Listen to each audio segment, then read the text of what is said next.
Hola, en aquest tutorial explicaré molt breument com funciona l'edició de paràmetres d'un curs Moodle 4.1.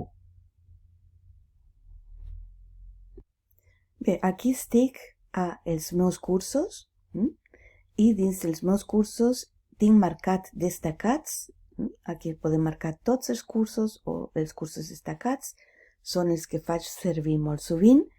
I agafaré aquest curs, que és una mena de curs monogràfic sobre frases fetes i refranys en català. Bé, dins d'aquest curs tenim la part central, és un curs que està encara per fer, vale? Està per temes i tenim els blocs laterals tancats. I ara anirem als paràmetres d'aquest curs. Cliquem a paràmetres i el que és molt important és que a paràmetres tenim ja per defecte posades les característiques principals. La veritat és que no cal modificar pràcticament res. A general teniu el nom del curs, el llarg i curt, vale? I important, aquest curs està ocult, no està visible.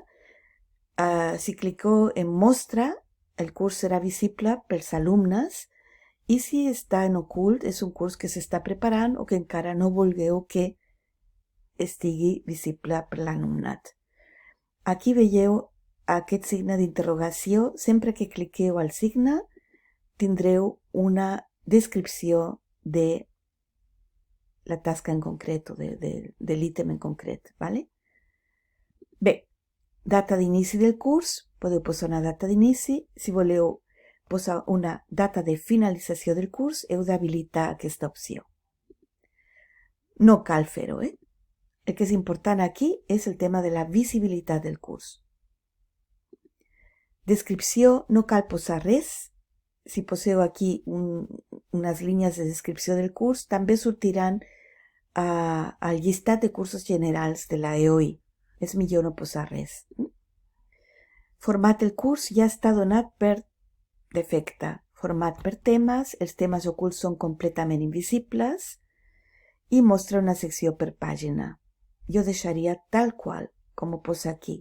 Hi ha més opcions, però aquesta és la que es dona per defecte i ja està ben feta. Així que aquí no cal que feu res. L'aparença, aquí sí que és important, a l'aparença imposar l'idioma que voleu fer servir. Si és un curs en anglès, recomano fer servir l'anglès. Si és en euskera, etc.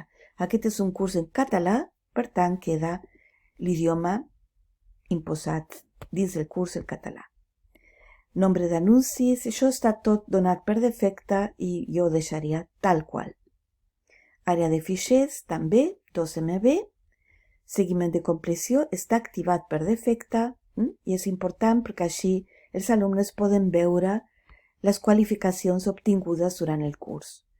Grups, si teniu diversos nivells de nivell de A1 o de qualsevol nivell, teniu grup A, grup B, podeu posar grups separats o grups visibles. Si no, per defecte està sense grups. ¿Vale? Canvi del nom del rol, no cal fer-ho. Aquests canvis es pot deixar tal qual com està i etiquetes tampoc cal posar res. Això serien les informacions més importants a l'hora d'editar els paràmetres del curs. Des dels canvis i visualitza. Ja estem aquí. Bé, i aquí ja hem arribat al final d'aquest tutorial sobre com editar els paràmetres d'un curs Moodle 4.1. La versió curta. Hi ha una versió més llarga amb més explicacions. Adeu.